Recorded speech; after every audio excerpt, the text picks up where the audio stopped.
दादा तो तुमचा कान फुटण्याचा प्रसंग सांगा. कान फुटायचा असा का माझा कान हमेशा फुटतच होता. कान फुटता फुटता एक दिवस घरवालीनं असं म्हटलं का बा कान फुटता फुटता मेंदूकडे जाईन असं करून मी झोपाच्या वेळेस लगेच बाबाजीजवळ गेलो. डॉक्टरने सांगितलं ऑपरेशन 5-6 हजार रुपये लागत मी त्यावेळेस.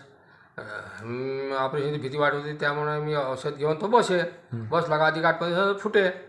तर मग त्यानंतर जास्त हे कटकट लावल्यावर मी काय केलं असा कान धरला बाबाजीच्या फोटोजवळ गेलो रात्रीच त्याच वेळेस. आणि म्हटलं बाबाजी एवढा कान तर बसू द्या बदलं कान बसून गेला.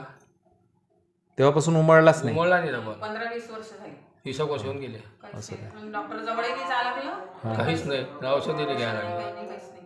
बरं मोर्शीला जे तुम्ही लहानोजी महाराजांचं इलेक्ट्रिकल्सचं दुकान आहे श्री समर्थ लहानोजी महाराज इलेक्ट्रिकल्स, तर ते कसं सुचलं तुम्हाला का बाबाजीचंच नाव ठेवायचं बा दुकानवर? ते असं आम्ही असे शेतात काही माणसं असे बसले म्हणजे म्हणून आपल्याला राजा लायनीच्या नावानं दुकान टाकायला लागते. दुकान कोणते टाकू म्हटलं, पण नाव हे लायनीचंच असलं पाहिजे यासाठी दुकान टाकायचा विचार होता. पण ते जागा भेटली पाहिजे कुठे भेटो म्हटलं. असे दिवस निघून गेले. मग मी भुलून गेलो दुकान टाकणं माझ्या डोक्यात येत होतं. तर मग ते काही दिवसाला तिथं माणूस आला का दुकान विक्री म्हणा गांधी मार्केटमध्ये. मला रे म्हटलं काल दुकान घ्यायला लागतं मला दुकान टाकायला टाईम गेला मला घर बांधणं हे आहे ते आता काही दुकान अधिक डबल लाईनीची अशी आठवण झाली का अरे म्हटलं आपण लाईनीचं नाव टाकायची दुकान घ्यायच लागते म्हटलं. म्हणून मग अधिक दुकान घ्यायची प्रेरणा भेटली. म्हणजे पहिले अगोदर म्हटलं ना बाबाजीच्या नावानं दुकान टाकायचं त्या मध्यवर्ती ठिकाणात आपल्याला बाबाजीचं दुकान दिलं. मोर्शीला आणि तिथं श्री लायनोजी इलेक्ट्रिकल्स म्हणूनच नाव ठेवलं. 7-8 वर्ष झाले का आता? 14 साली लावलं ना 2014. आणि ते मंडीचं इथं झालं संत्रा मंडी. लहानोजी महाराजचंच नाव टाकू का आपण, तर मग दुकान घेतल्यानंतर मग लहानोजी महाराजचंच नाव टाकलं. मंडीचं काय म्हटलं? मंडीचं झालं तर ते सुनील आमचा भाऊ गेला होता अडुळा बाजारले लायनोजी महाराज. तर ते ना ते तिथं गेल्यावर यायला कागद मागितला आणि एक पेन मागितला. लायनोजीन दिल्ली लिहिलं होतं.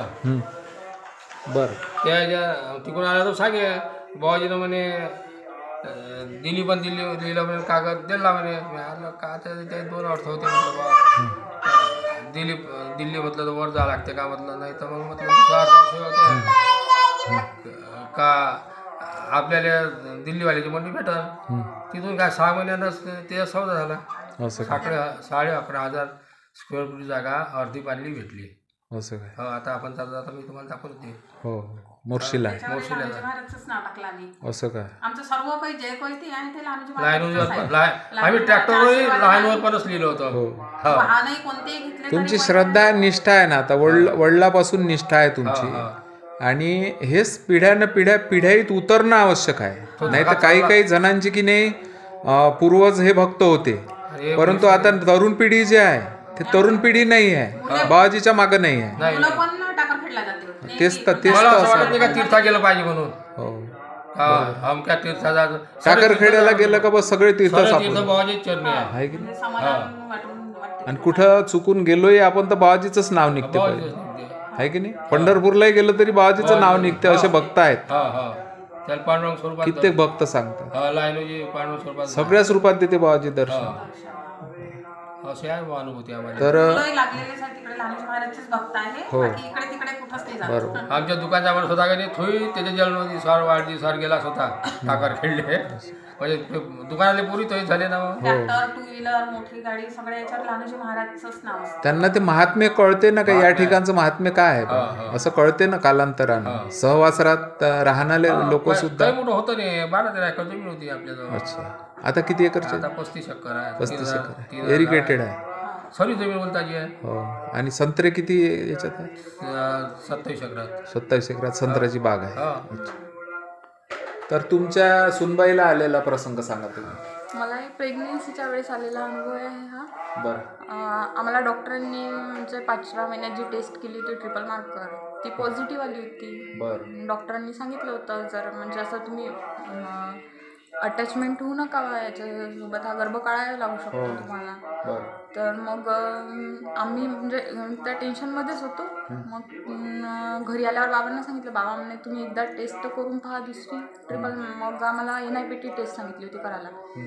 मग घरी आलं, मग आपले लहान बाबा करतात म्हणे व्यवस्थित, टेस्ट करून द्या. जे रिपोर्ट आम्हाला टेस्ट केली तेव्हाच सांगितलं होतं त्यांनी की हा रिपोर्ट नॉर्मली 15 दिवसांनी येतो.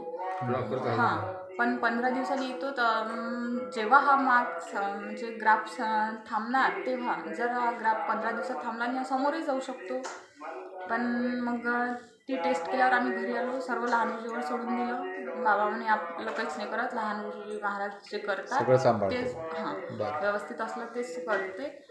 मग तिथून 2-3 दिवसांनी आम्ही टाकरखेडला गेलो. टाकरखेडला गेलो, तिथे म्हणजे लहानुजी बाबांना सांगितलंच असं हे झालेलं आहे म्हणून.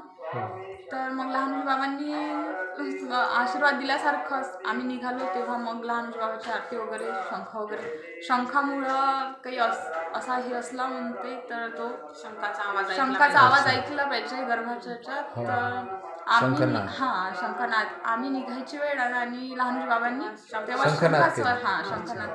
मग थांबलोच आम्ही, आरती वगैरे केली, घरी आलो. दुसऱ्या दिवशी सकाळीच फोन आला. दुसऱ्या दिवशी डेट मिळत होते, तर लगेच दुसऱ्या दिवशी 15 दिवसाचा ग्राफ नेहमी तो 15 दिवसांनीच मिळतो रिपोर्ट, पण आम्हाला 10व्या दिवशीच रिपोर्ट मिळाला. म्हणजे सकाळीच फोन आला आणि तो रिपोर्ट हा एक मोठा साक्षात्कार तुम्हाला घडला. चांगले रिपोर्ट आहे. आदल्या दिवशी आम्ही पावणे 2 वर्षाची मुलगी आहे. नात आहे आमची. ही नात आहे तुमची? नाही राहू द्या, घेतलं आहे. बरोबर. म्हणजे आम्हाला हा खूप मोठा आमच्या आयुष्यातला, म्हणजे माझं लग्न झाल्यावर तर माझा पहिला चमत्कार आहे. हो, साक्षात्कार घडला त्यांना. बरोबर. भावाजी जोडून घेतलं ना. हो, बरोबर जोडून घेतलं. आम्ही जे पाहिजे लहानुजी महाराजलाच सांगते, कोणताही आमच्यावर प्रसंग आला तर लहानुजी महाराज सोडून देते सगळं, आणि ते व्यवस्थित होते. तुम्हा सर्वांचे फार फार आभार. तुम्ही जे काही अनुभव सांगितले, बाबाजीचे साक्षात्कार सांगितले, याबद्दल तुमचे धन्यवाद. श्री संत लहानुजी महाराज की जय.